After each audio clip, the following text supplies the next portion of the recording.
Hello বন্ধুরা, আমি আজকে একটি সুন্দর ঘটনা শেয়ার করতে চলেছি, যেটি রিয়েল এবং বাস্তব।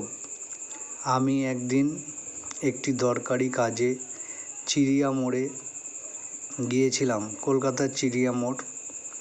সেই সময় এই গরিব লোকটি একটি নোংরা ডাস্টবিনের পাশে বসেছিল এবং তার পায়ের অবস্থা খুবই খারাপ, এবং তাকে দেখে আমার খুব মায়া লাগলো এবং আমি ভগবানকে ডাকছিলাম যে এনার কিছু ভগবান ভালো করো।